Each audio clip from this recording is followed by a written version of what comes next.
If you're over 60, there's one innocent exercise that could quietly raise your stroke risk overnight. No chest pain, no warning, just a sudden change. And the next morning, you might wake up unable to move your arm, speak clearly, or recognize your own reflection.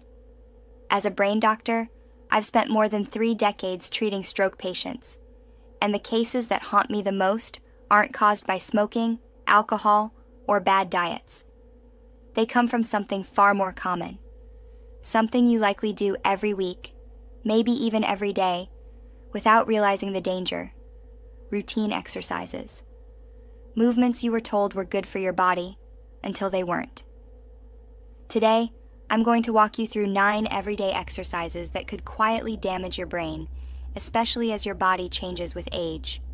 Some of them are so common, you've probably done one this morning. But don't worry, I'm not here to scare you into stillness. I'm here to help you move smarter, safer, and stronger than ever before.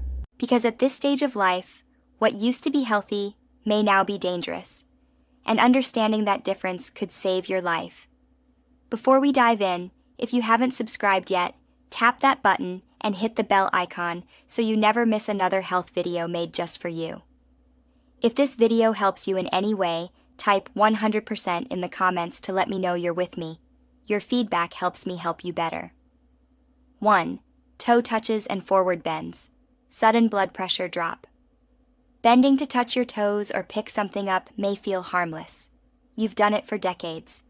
But after 60, even this basic movement can cause a dangerous drop in blood pressure, especially first thing in the morning or when you're dehydrated.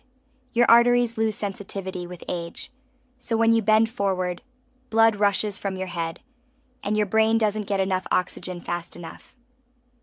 That oxygen drop increases the risk of a silent stroke, even without symptoms. Mr. Edward Millstone, 74, stretched every morning.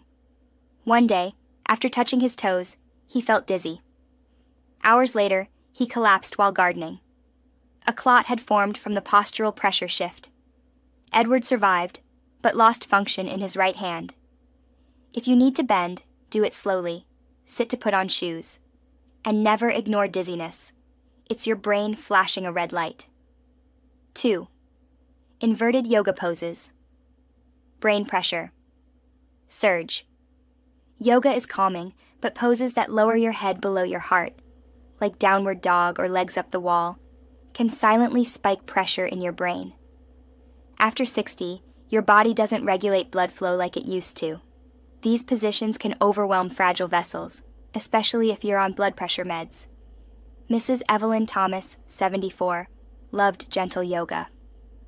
After an inverted pose, she had a headache. Hours later, she collapsed.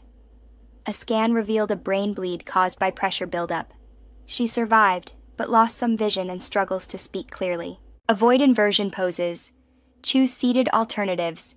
And if your head throbs after yoga, don't shrug it off. That discomfort could be a warning of something deeper. 3. Heavy lifting, even grocery bags. Instant pressure. Spike.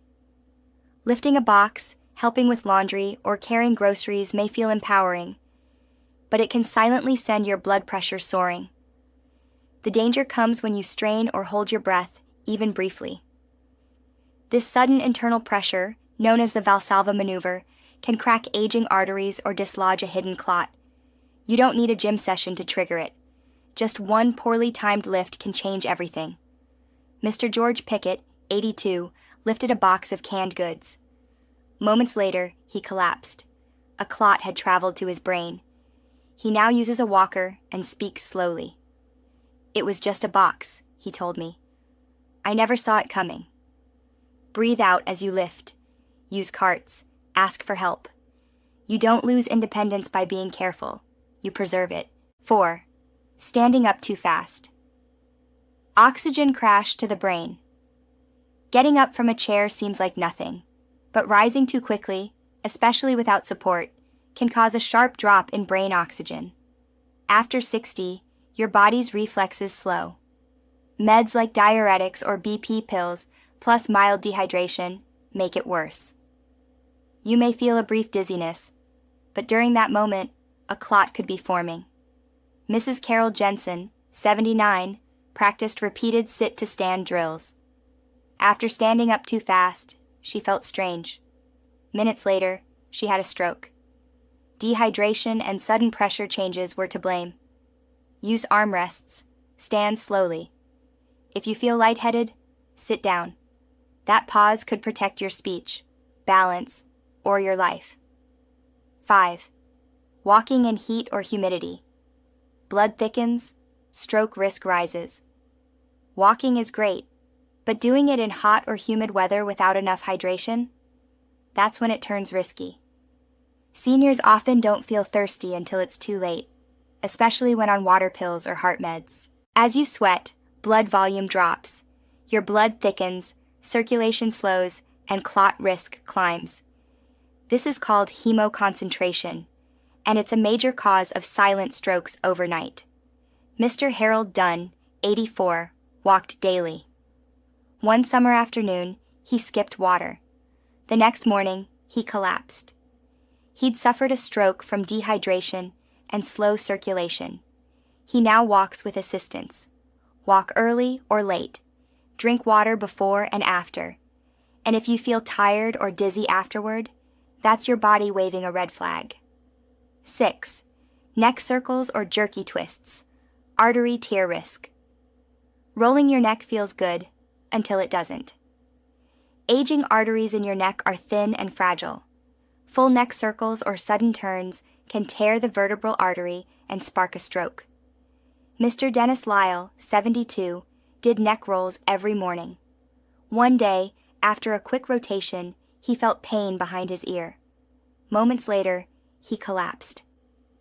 The tear in his artery triggered a stroke in the brainstem. He now uses a wheelchair. Skip neck rolls. Never twist forcefully. Turn gently within range. Your neck isn't just a joint, it's a lifeline to your brain. 7. High-intensity interval training. HIIT. Vascular overload. HIIT workouts are popular. Short bursts of fast-paced movement with brief rests. But for seniors, this stop-start intensity can overwhelm the heart and blood vessels.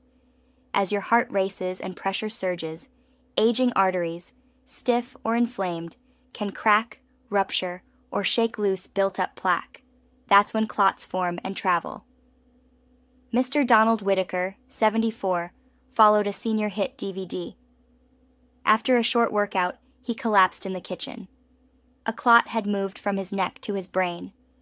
The spike in pressure dislodged it. He now lives in assisted care. Swap HIIT for gentle, steady movement. Walking, resistance bands, or water aerobics protect your heart without shocking your brain. 8. Stretching before. Warming up. Vessel shock. Stretching is good, but timing matters. Doing deep stretches before warming up can send stress signals through tight arteries and cause circulation mismatches. Cold muscles and stiff blood vessels resist sudden movement. The strain can cause small tears, pressure drops, or clots, especially in the morning or if you're dehydrated. Mrs. Eileen Granger, 78, stretched first thing before her walk. Minutes later, she felt dizzy. By the end of her block, her speech was slurred. A clot had traveled to her brain. Stretching a cold body triggered the event. Always warm up first. Walk in place. Breathe. Get your circulation going. Then stretch. The order could save your life. 9. Balance training without support. The fall stroke chain. Practicing balance is important, but doing it without support, like standing on one leg near a bed or in socks on a tile floor, can lead to a fall. And for seniors, a fall isn't just a bruise. It can set off a dangerous chain reaction. Here's what most don't realize. Even minor trauma, like hitting your shoulder or head, triggers internal stress. Your blood pressure spikes. Your body may begin clotting, even without a fracture. And sometimes, that clot travels to your brain hours later. Mr. Walter Harris, 81, practiced one-legged balance near a rug. He slipped, fell, and hit his shoulder. He felt fine, just sore. That night, he woke up confused. A clot had formed after the fall and caused a stroke. He now needs speech therapy and daily help dressing. If you're doing balance drills, Always hold a chair or stand near a wall. Never trade progress for risk. Final reflection: movement is medicine, but only when done wisely. You're not fragile, but your body has changed. And with age, even good habits must evolve. The same movement that helped you at 40 can harm you at 70 if done without caution or context. Your arteries aren't as flexible. Your brain is more sensitive to pressure, dehydration, and sudden shifts. That doesn't mean you stop moving. It means you move smarter. So what should you do? Warm up first. Breathe while lifting. Drink water before and after activity. Stretch only after your body is warm. Choose steady exercises like walking, water aerobics, or Tai Chi. And most importantly, listen to your body. Dizziness, pressure, or unusual fatigue? That's not nothing. That's a signal. Because stroke doesn't always start with a bang. Sometimes it starts with a breath held too long, a toe touch too fast, or a neck roll too deep. You've earned the right to live on your own terms. Let's protect that. If this video helped you, type 100% in the comments. If you learned something new, share it with a friend. And don't forget to subscribe to Senior Vital Health for more tips on how to move well, stay sharp, and live freely, no matter your age.